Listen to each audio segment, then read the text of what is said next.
ஏற்படுத்திக் கொண்டிருக்கிறது.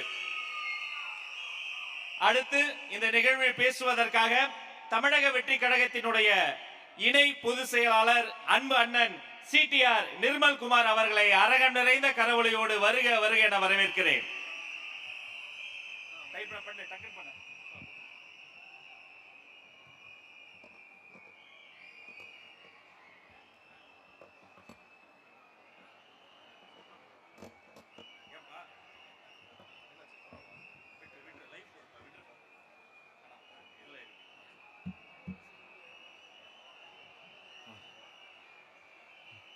ஒரு 24 மணி நேரத்துக்குள்ள ஒட்டுமொத்த ஒரு சென்னையில் இருக்கிற ஒட்டுமொத்த நிர்வாகிகளும் வர முடியும்னா உலகத்திலேயே நம்ம கட்சி மட்டும்தாங்க.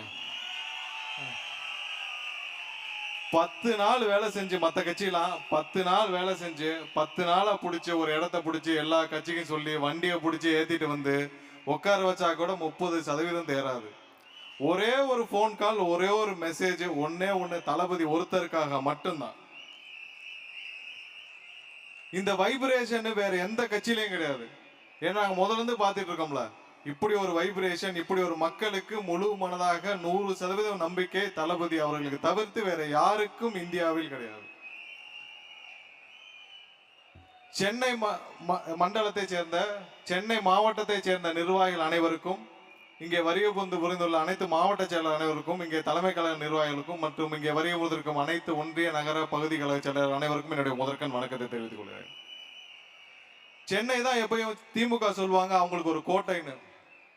ஏன்னா அவங்க வேற யாரையும் இந்த பகுதியில் வளர விடாமல் பார்த்து கொண்டார்கள். சென்னை பகுதியில வேற எந்த கட்சி என்னன்னா அவர்கள்ட்ட ஒரு அன்கோல போயிடுவாங்க. சென்னையில் இருக்கிற மற்ற கட்சியினர் எல்லாரையும் விலைக்கு வாங்கி விடுவார்கள். நம்ம கட்சியினரை தவிர அவங்க நம்ம கட்சி என்று அண்டர் எஸ்டிமேட் பண்ணிட்டாங்க. ஏன்னா எங்கிருந்து வந்தாங்க இவ்வளவு பேர் ஒரே நாள்ல டப்புன்னு இவ்வளவு நிர்வாகிகள், இத்தனை லட்சம் நிர்வாகிகள், இத்தனை ஆயிரம் நிர்வாகிகள் தமிழக வெற்றி கழகத்தில் அனௌன்ஸ் பண்ண 10 நாளுக்குள்ளேயே அங்கங்க போட்டாங்க. இருக்கிறதுலே என்னன்னா சென்னை மக்கள் தான் பாவப்பட்ட மக்கள் இந்த திமுகவுக்கள். ஏன்னா சென்னைக்கு இவர்கள் எதுவுமே செய்ய மாட்டாங்க. வந்தா பூங்காவை ஆரம்பிச்சு கொடுப்பாங்க. எங்க பார்த்தாலும் 500 கோடி 1000 கோடிக்கு பூங்கா. ஏன்னா அடுத்த மலையில் அடிச்சுட்டு போயிடும். அப்பதான் கணக்கு எவனும் காட்ட முடியாது. அடுத்த மலையில் அடிச்சுட்டு போயிடும். சென்னை முழுசும் பாத்தீங்கன்னா மாநகராட்சிக்கு போடுற முக்கால்வாசியான திட்டங்கள் இது மாதிரியான டெம்பரரி திட்டங்கள் தான். சரி, வேலை வாய்ப்பு உருவாக்கி கொடுத்துருக்காங்களா? இல்ல. இருக்கிற வேலை வாய்ப்புகளையும் சென்னை மண்டலத்துக்கு உட்பட்ட அனைத்து மக்களுடைய வேலை வாய்ப்பு, எப்படி துப்புரவு தொழிலாளர்கள், இப்ப சகோதரி சொல்லிட்டு இருந்தாங்க, அங்க இருக்கிற என்னது வியாசார்பாடி, வெள்ளிவாக்கம், பேசன் பேச்சு, இந்த பகுதியில் இருக்கிற ஆயிரக்கணக்கான மக்கள், ஆயிரக்கணக்கான பெண்களுடைய வாழ்வாதாரம் இந்த தூய்மை பணியாளர் கூட வீட்டுக்கு அனுப்பிச்சிட்டாங்க. எந்தவித வேலை வாய்ப்பும் உருவாக்காமல் இங்க இருக்கிற குடிசை மாற்று வாரியம் என்று சொல்லி கிட்டத்தட்ட ஆயிரக்கணக்கானோரை சென்னையை விட்டு வெளியேற்றிட்டே தான் இருக்காங்க. ஒன்னே ஒண்ணு மட்டும் சொல்லிக்கிறேன், சென்னை திமுக கோட்டையிலிருந்து மாறி தளபதி கோட்டையாகி கிட்டத்தட்ட 3 வருடம் ஆகிவிட்டது. முதல்ல இவர்கள் என்ன நினைச்சார்கள், சென்னையில ஒன்றும் பிரச்சனை இல்லை, வேற எந்த கட்சியும் வராது, எப்பயும் சென்னை மக்கள் நமக்கு தான் ஓட்டு போடுவாங்கன்னு. 3 வருஷத்துக்கு முன்னாடி இருந்த நிலைமை மாறி இப்ப ஸ்டாலின் அவர்களும் சரி, உதயநிதி அவர்களும் சரி, தொகுதி மாறினாலும் ஆச்சரியம் இல்லை மக்களே. எப்ப வேணாலும் இவர்கள் 2 பேருமே தொகுதி மாறலாம். ஏன்னால் எல்லா தொகுதிகளிலும் சென்னையும் சென்னை சுற்றி இருக்கிற அனைத்து தொகுதிகளிலும் நம்முடைய தமிழக வெற்றி கழகத்தான் அதிக மக்கள் வாக்களிக்க தயாராக இருக்கிறார்கள். உங்களுக்கு ரொம்ப சிரமமான ஒரு விஷயம் என்னன்னா, இவர்கள் அதிகப்படியாக ஒவ்வொரு இடத்திலும் கலவரத்தை கட்டவிழ்த்து விடுவார்கள். அதையெல்லாம் கவலைப்பட வேண்டாம். இன்னைக்கு இருக்கிற சோசியல் மீடியா யுகத்தில், ஏன்னா போலீஸை வச்சு கண்ட்ரோல் பண்ண பார்த்தாங்க. நம்மளுடைய ஆர்ப்பாட்டம் நடைபெற்றது, தளபதி தலைமையிலான ஆர்ப்பாட்டத்தில்.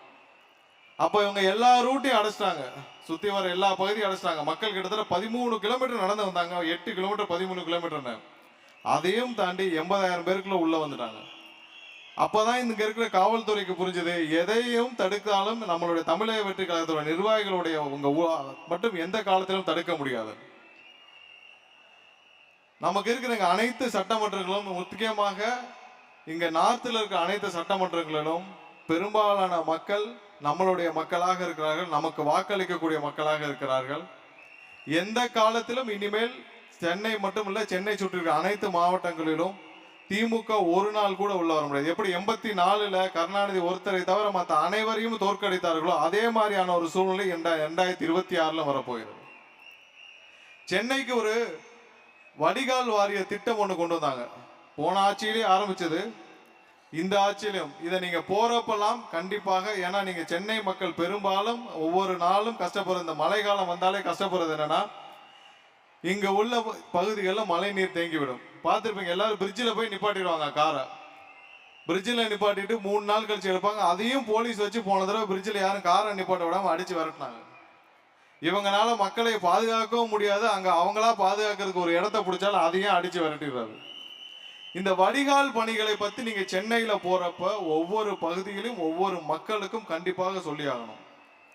இந்த திட்டத்திற்கு கிட்டத்தட்ட 5000 கோடிக்கு மேல செலவு பண்ணி முடிச்சிட்டாங்க. இது மழைநீர் வடிகால் பணிகளுக்காக சென்னையில் உள்ள அனைத்து பகுதிகளிலும் மழை நீரை கொண்டு போய் வடிகாலில் கொண்டு போய் வெளியில் சேர்க்கறதுக்கான திட்டம். இந்த திட்டத்தோடைய பிளானு இது வரைக்கும் யாருக்குமே தெரியாது. மேயர்கிட்ட கேட்டு பாருங்க, 80% முடிஞ்சிச்சு, 90% முடிஞ்சிச்சுன்னு. இந்த துறையுடைய அமைச்சர் பார்த்தீங்கன்னா KN நேரு. அவருக்கு ஏற்கனவே 3 ED சம்மன் போயிருச்சு. பல ஆயிரம் கோடி ஊழல் அவர் மேல இருக்கு. எந்த நேரத்திலும் உள்ள போகலாம். FIR போட்டா அடுத்த நாளே உள்ள போற அமைச்சர் திரு KN நேருவா தான் இருப்பார். ஸோ அவருடைய அமைச்சரவைக்கு கீழே தான் இந்த வடிகால் பணிகள் இருக்கு. இந்த 4000 கோடி 5000 கோடி என்ன செஞ்சாங்கன்னா யாருக்குமே தெரியல. எல்லா இடத்துலையும் டிரைனேஜோட, அதாவது கழிவு நீரோட சேர்த்தே இந்த திட்டத்தை முடித்து விட்டார்கள். எப்படின்னா கழிவு நீர் தனியா இருக்கணும், மழை நீரோட வடிகால் பணிகள் தனியா இருக்கணும். இது ரெண்டு தனித்தனியா இருந்தாதான் மழை நீரை கொண்டு போய் இவர்கள் சேமிக்க முடியும் பிற்காலத்தில். இது ஒரு 100-200 வருடங்களுக்கு உரிய திட்டம். அப்படி ஒரு முக்கியமான திட்டத்தை இவர் முற்றிலும் சொதப்பி கெடுத்து, அந்த திட்டத்தோடைய நிலைமை என்னன்னா இப்ப யாருக்குமே தெரியாது. திரும்பவும் எல்லா நார்த் மெட்ராஸ்லாம் பாத்தீங்கன்னா இன்னும் மோட்டரா வச்சுதான் பம்ப் பண்ணிட்டு இருக்காங்க.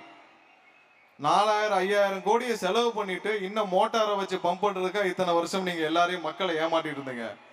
எந்த விதத்திலும் திமுக வந்தால் சென்னைக்கு மட்டும் இல்ல, தமிழகத்திற்கே அழிவுதான்.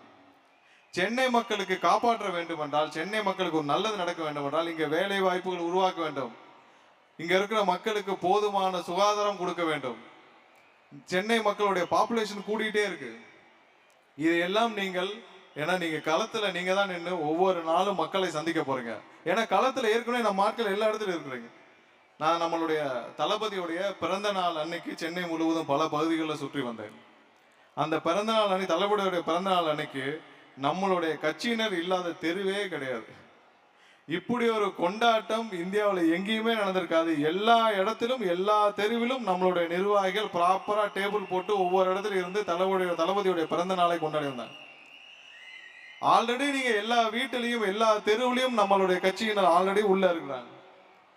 நீங்கள் போகும் பொழுது தெளிவாக சென்னையில் இவர்கள் செய்த அனைத்து கெடுதல்களையும் சொல்லுங்கள். கண்டிப்பாக சென்னை மக்களுக்கு ஒரு வாழ்க்கை கொடுக்க வேண்டும் என்றால் தமிழக வெற்றி கழக நிர்வாகிகள், நம்மளுடைய தளபதி 26 முதலமைச்சர் ஆனால் மட்டும்தான் வரும். உங்க ஏரியால யாராவது உங்க கவுன்சிலரை பார்த்திருக்கீங்க? நீங்க இருக்கிற ஏரியால சென்னை மாநகராட்சி இருக்க கவுன்சிலர்ல யாராவது பார்த்திருக்கீங்க? அதையும் சேர்த்து சொல்லுங்க. சென்னையில் இருக்கிற கவுன்சிலர் அனைவரும் ஒரு MLAவுக்கு மேல சம்பாதிச்சுட்டாங்க. தயவு செய்து இந்த உங்க பகுதிகளில் நீங்கள் மக்களை சந்திக்கும் பொழுது இங்க உள்ள கெடுதல்ல சொல்லுங்க. இவரெல்லாம் என்ன நினைச்சாங்க, நம்மளுடைய கட்சியை ரொம்ப அண்டர் எஸ்டிமேட் பண்ணாங்க. முதல்ல விக்கிரவாண்டி மாநாடு நடக்கிறப்ப என்ன ஒரு 1 லட்சம் பேர் 50,000 பேர் எத்தனாயிரம் சேர் போடுவாங்கன்னு எல்லாரும் வேடிக்கை பார்த்துட்டு இருந்தாங்க. அன்னைக்குதான் தெரிஞ்சது, காசு கொடுக்காமல் 10 லட்சம் பேருக்கு மேல கூடுதுன்னா அது தளபதிக்கு மட்டும்தான் இந்தியா முழுவதும். இன்னமும் மக்கள் நேசிக்கும் ஒரு தலைவர் இருக்கிறான் என்று இந்தியா முழுவதும் நம்பப்பட்டது அன்னைக்குதான். ஏன்னா இன்னைக்கு இருக்கிற எந்த தலைவரையும் இந்தியாவில் எந்த தலைவரையும் மக்கள் நேசிக்கவில்லை, மக்கள் நம்பவும் இல்லை. இந்த தலைவர் வந்தால் நம்மளை காப்பாற்றுவார், இந்த தலைவர் வந்தால் நமக்கு நல்லது செய்வார், இந்த தலைவர் தான் வரணும்னு எந்த இந்தியாவில் எந்த மக்களும் நினைக்கவில்லை. தளபதி மீது மட்டும்தான் இன்றைக்கு அந்த நம்பிக்கை இருக்கிறது. அந்த நம்பிக்கை முழுவதும் தமிழகம் முழுவதும் அனைத்து முன்னாடி சொல்றாங்க, இல்ல பசங்க மட்டும்தான் இருக்காங்க, பெண்கள் மட்டும், அப்படிலாம் கிடையாது. அனைத்து தரப்பு மக்களும் நம்பிக்கை வைத்திருக்கிறார்கள். அனைத்து தரப்பு மக்களும் தளபதி வர வேண்டும் என்று நம்புகிறார்கள். இன்னைக்கு இருக்க பெரிய பிரச்சனை சென்னையில போதை கலாச்சாரம். போதை கலாச்சாரம் இன்னைக்கு சென்னையில ரொம்ப ஒஸ்டா இருக்கு. எங்க போனாலும் கஞ்சா இருக்கு, எங்க போனாலும் எப்போ போனாலும் நீங்க சென்னையில ஹைகோர்ட்டை சுத்தியே போங்க, நைட்டு 12 மணிக்கு போங்க, பாரை திறந்தா சரக்கு விற்பாங்க. இது எல்லாம் கண்ட்ரோல் பண்ணப்படுறது சென்னையில் இருக்கிற மாநகர காவல்துறை தான். எங்கேயுமே நீங்க இங்க இருக்கிற காவல்துறைக்கு அவங்களுக்கு ஃப்ரீ ஹேண்ட் கொடுத்தா தானே, காவல்துறைக்கு சொன்னா நீங்க நிப்பாட்டுனா நிப்பாட்டிட போறாங்க. விற்கிறதே அங்க போற மேல போற கமிஷனுக்கு தானே, மேல போற கமிஷனுக்கு தானே இங்க அலோவ் பண்றது. சென்னை முழுவதும் போதைப் பொருள்கள் கட்டுப்படுத்த வேண்டிய கட்டாயத்தில் இன்னைக்கு நம்ம அந்த அவசரத்தில் இருக்கிறோம். அது போக இன்னைக்கு பள்ளிக்கூடங்கள், அரசு பள்ளிக்கூடங்கள், அதுவும் மாநகராட்சிக்கு சொந்தமான பள்ளிக்கூடங்கள் சென்னையில் ரொம்ப மோசமான நிலைகள் இருக்குது. சென்னை மாநகராட்சிக்கு மட்டும்தான் அதிகமான பள்ளிக்கூடங்கள் இருக்குது. அந்த பள்ளிக்கூடங்கள் அனைத்தும் மோசமான நிலை இருக்குது. நீங்கள் மக்களை சந்திக்கும் பொழுது திமுக செய்த துரோகங்களையும், திமுக இந்த மக்களுக்கு செய்த கெடுதல்களையும், இந்த மக்களை வைத்து ஒவ்வொரு நாளும் எப்படி ஏமாற்றிட்டு இருக்காங்கன்றதையும் தவறாமல் எடுத்து சொல்லுங்கள். கண்டிப்பாக 2026 சென்னை முழுவதும் தளபதியுடைய கோட்டையாக இருக்கும். அதை யாராலும் மாற்ற முடியாது. 2026க்கு அப்புறம் இங்க எல்லாரும் உங்க பகுதிகளில் கவுன்சிலராவோ உங்களுக்கு என்னவோ நீங்களும் உங்களுடைய தேர்தலை தயார்படுத்திக் கொள்ளுங்கள். அடுத்த வருடம் இதே மாதிரி ஒரு கூட்டம் போட்டால் இங்க பல பேர் அரசு பொறுப்பில் இருக்க வேண்டும் என்ற வாழ்த்துக்களை கூறிக்கொண்டு இந்த வாய்ப்பை வழங்கிய தளபதிக்கும் தலைவர்களுக்கும் என்னுடைய நன்றியை தெரிவித்துக் கொண்டு விடைபெறுகிறேன். நன்றி, வணக்கம்.